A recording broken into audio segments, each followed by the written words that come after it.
Sume Deus clementiae, mundique factor machinae, qui trinus amor nomine, unusque firmas omnia, nostros diis cum canticis, fletus benigne suscipe, quo conde puros sordibus, te per fruamur largius, lumbos ardure congruis. Pueda hacer todo lo que le place, como le place que sufran este dolor sin pensar en sí mismas. Ven solamente la obra de la bondad divina que conduce al hombre a su misericordia para no tener que recaer. No pueden ver que están penando por causa de sus pecados. Esa visión no puede mantenerse en sus mentes, debido a que estarían en una imperfección activa, en donde ningún pecado actual puede haber.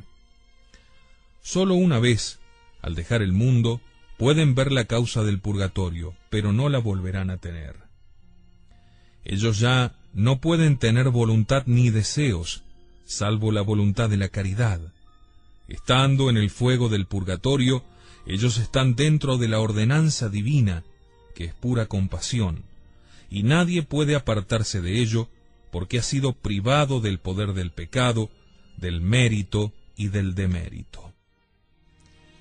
Dice la santa: creo que ninguna felicidad puede hallarse valiosa al ser comparada con ese estado de las almas del purgatorio, exceptuando el de los santos en el paraíso. Y es una felicidad que crece día tras día al fluir Dios dentro de esas almas más y más, a medida que se consumen los obstáculos puestos a la entrada de Dios. Las manchas de pecado van siendo consumidas, y el fuego elimina la suciedad más y más, hasta que las almas se abren al influjo de la divinidad. Un objeto que estuviese cubierto no podría recibir los rayos del sol, pero no por un defecto del sol, el cual brilla siempre, sino a causa de la cobertura que pone un obstáculo. Se quita la cobertura y entonces se abre al sol. Cada vez más el obstáculo es consumido, y entonces más y más recibe los rayos del sol. Esta es la forma en que las manchas del pecado cubren a las almas, y en el purgatorio esas manchas son quemadas. Cuanto más sean consumidas, mayor es el acercamiento de las almas a Dios, que es su verdadero sol. La suciedad del pecado decrece, y el alma se abre al rayo divino. Crece así la felicidad hasta que se cumple el plazo necesario para ello. El dolor, claro, no disminuye hasta entonces. Y en cuanto a la voluntad, nunca pueden decir las almas que el dolor es dolor, pues están contenidas en la ordenanza divina, con la cual, en pura caridad, su voluntad está unida. Pero por otro lado, ellas soportan un dolor tan extremo que ninguna lengua lo podría describir, ni mente comprender, si Dios, por medio de su gracia especial, no nos lo mostrara. Eso tampoco puede verbalizarse. La visión que tuve, la revelación que Dios me hizo, nunca abandonó mi mente, y yo contaré lo que pueda sobre ella. Comprenderán aquellos cuya mente Dios se ha dignado abrir. Todas las penas del purgatorio se relacionan con el pecado original y el actual. Dios creó el alma pura, simple y limpia de toda mancha de pecado, con un cierto instinto beatífico hacia él desde el pecado original, que el alma encuentra en sí misma, quita de sí, y cuando agrega otros pecados a ese original, se aleja más y más de Dios.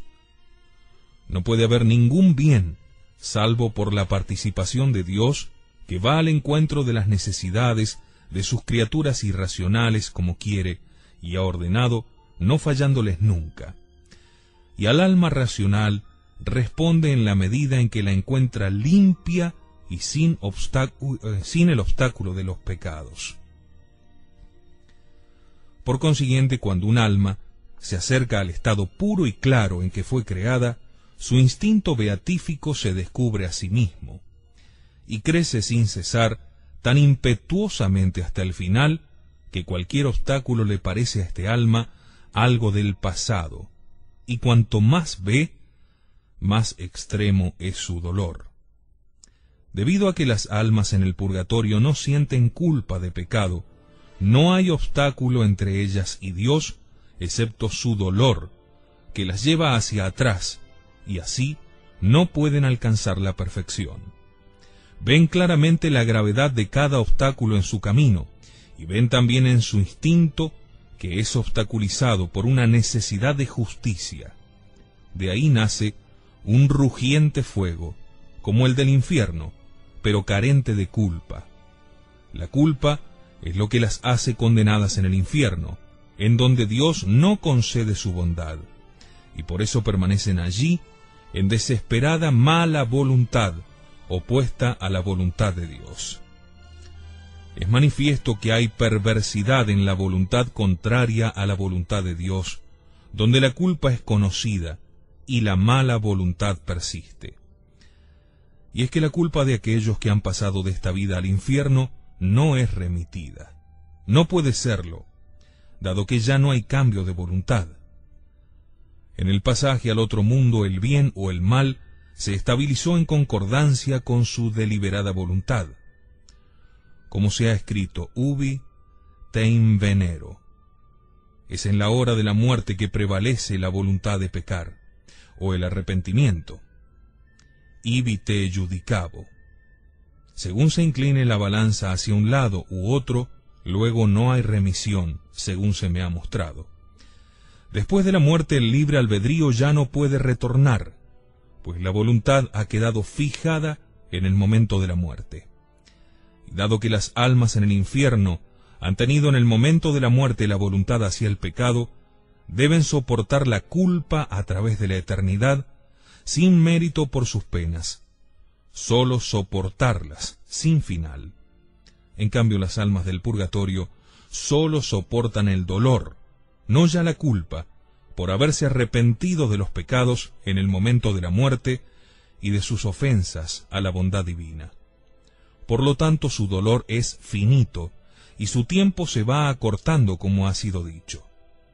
Oh miseria más allá de toda miseria, tan grande que la ceguera humana no puede verla.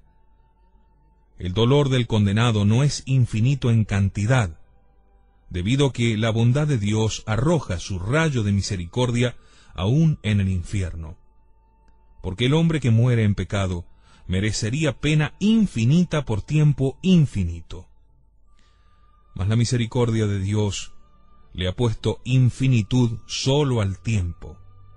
En justicia Dios podría haber dado al hombre pena mayor. Cuán peligroso es el pecado cometido a sabiendas. Sin arrepentimiento, el hombre soportará la culpa mientras persevere y desee pecar nuevamente. Las almas en el purgatorio tienen la voluntad, los deseos en concordancia con la voluntad de Dios, quien arroja sobre ellos su bondad, y ellos hasta donde pueden son felices y se limpian de todos sus pecados. En cuanto a la culpa, estas almas llegan a estar limpias como lo estaban cuando Dios las creó. Dios perdona sus culpas inmediatamente al dejar este mundo, si ha habido confesión de los pecados y verdadero arrepentimiento o voluntad de no cometerlos más. Solo las manchas que han dejado los pecados es lo que debe limpiarse mediante el fuego. Una vez limpias de toda culpa y unidas a la voluntad de Dios, ellas ven con claridad el grado en el cual Él se les revela, y ven cuán importante es disfrutarlo a Él, y que estas almas han sido creadas para este fin.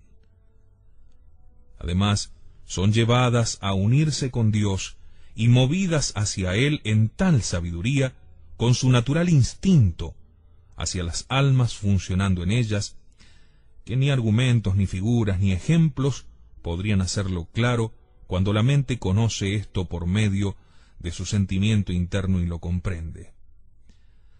Deseo, no obstante, hacer una comparación que viene a mi mente. Si en todo el mundo no hubiera más que un pedazo de pan para saciar el hambre de todas las criaturas, y si ellas se vieran satisfechas solo con ver el pan,